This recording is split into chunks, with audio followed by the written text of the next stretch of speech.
Na série especial sobre pragas urbanas, hoje vamos falar do incrível poder de destruição dos cupins. Acredite, o pequeno inseto, organizado em grandes colônias, pode destruir uma casa inteira. E nós encontramos essa história com a dona Maria da Paz.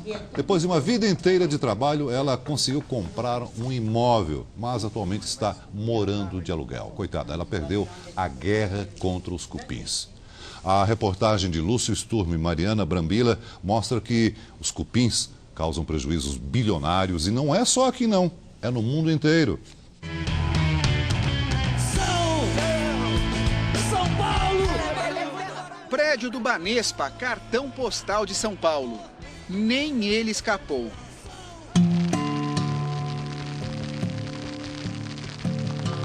A gente fica se perguntando, existe isso? Aqui tá oco. Tá, aqui é tudo podre, as paredes, tudo podre.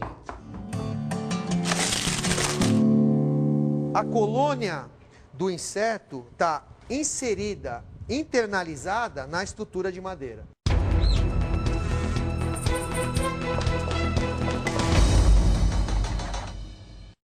Esta é a espécie de cupim mais comum no Brasil, o chamado cupim de madeira seca. É um inseto de vida social, vive em colônias igual a formigas e abelhas. A diferença é que o alimento do cupim é a celulose, matéria-prima valiosa. Está no papel, na madeira, nos tecidos.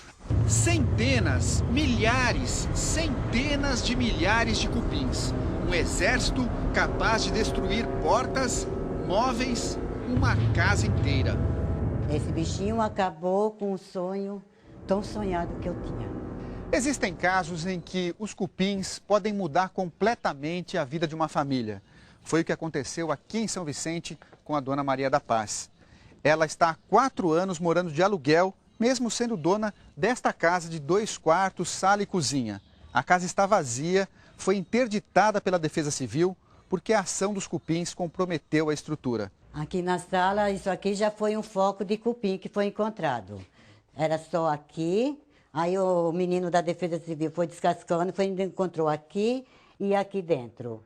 A casa de alvenaria, mas o bicho tem tanta força na mandíbula que consegue triturar o concreto para alcançar a comida. A casa da dona Maria tinha madeira dentro das paredes. A gente vê aqui que esse quarto também está escorado, né? Isso, está escorado porque como passa muito caminhão aqui na rua, o rapaz ficou com medo disso também rachar e vir abaixo. Entendi. Tudo esses furos aqui foi foco de cupim encontrado, que inclusive ainda está aqui a bucha. Quando foi encontrado isso aqui, era cheio de bicho vivo mesmo. A bucha, na verdade, é o ninho, uma versão menor da colônia gigante retirada do prédio do Banespa. Cupim gosta de lugar escuro e úmido. Um inimigo que age às escondidas, mas deixa rastro. No caso de a gente encontrar um pó, como se fosse um talco, aí não é cupim. É um anobídeo, é a broca de madeira. No caso de grânulo, né? Você pega assim, você vê que é como se fosse um grãozinho de areia mesmo. Então é o Cryptothermis brevis, o cupim de madeira seca. Os grãos são as fezes do invasor. A porta infestada ficou oca. Por ser um inimigo oculto, muitas vezes nós não percebemos o estágio da infestação, se está avançado. Só em 2 meses já ficou assim a porta? Já ficou assim.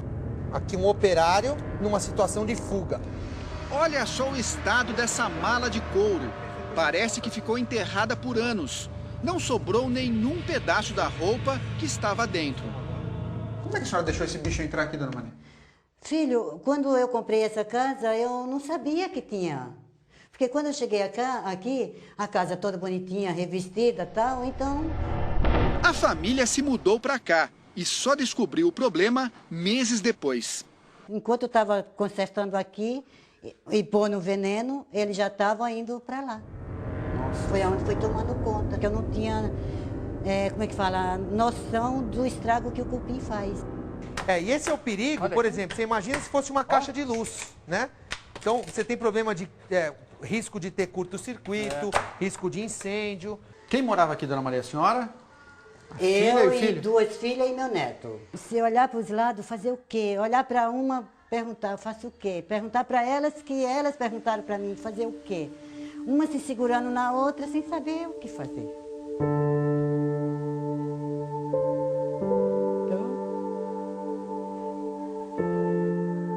Então as roupas aqui começaram a aparecer assim, com buraco? Com buracos. Aí eu fui fazer uma limpeza no armário e descobri um monte de praguinhas.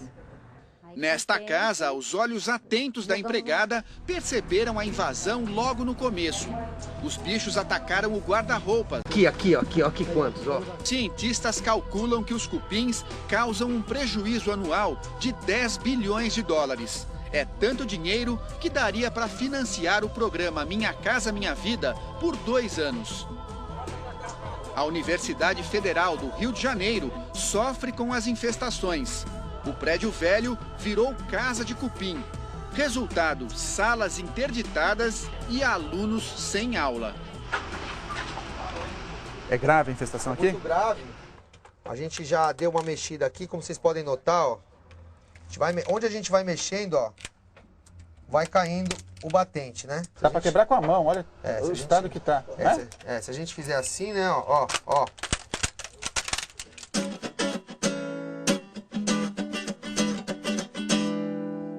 O Miguel é um pesquisador de instrumento de corda. Aqui no estúdio em São Paulo ele tem instrumentos raros. Este é um violão americano, aqui um saz turco, esta é uma cítara indiana e aqui uma rabeca, feita em Alagoas pelo Nelson da Rabeca. Tudo instrumento de madeira. Há um mês o Miguel perdeu o sono. Foi no dia que, fazendo uma limpeza aqui no estúdio, ele descobriu atrás do piano, que também é de madeira, um túnel de cupim. Dona Maria da Paz pagou 80 mil reais pela casa. Agora só tem o terreno. A senhora está juntando dinheiro para botar essa casa abaixo e reconstruir a vida? Filho, quem ganha um salário? Tu acha que dá pra gente guardar um dinheirinho? Entendi. Todas as economias da senhora Ficou aqui. estão aqui. Ficou. E de lá pra cá, pagando aluguel, aí pronto. Desmoronou tudo. Aos 60 anos, Dona Maria pede na justiça uma indenização do antigo proprietário. Contra os cupins, ela perdeu a guerra. Verdade que a gente balança. Balança, Mas se cair, a gente levanta, né? E vamos em frente. Uma hora a gente chora, outra hora ri. Uhum.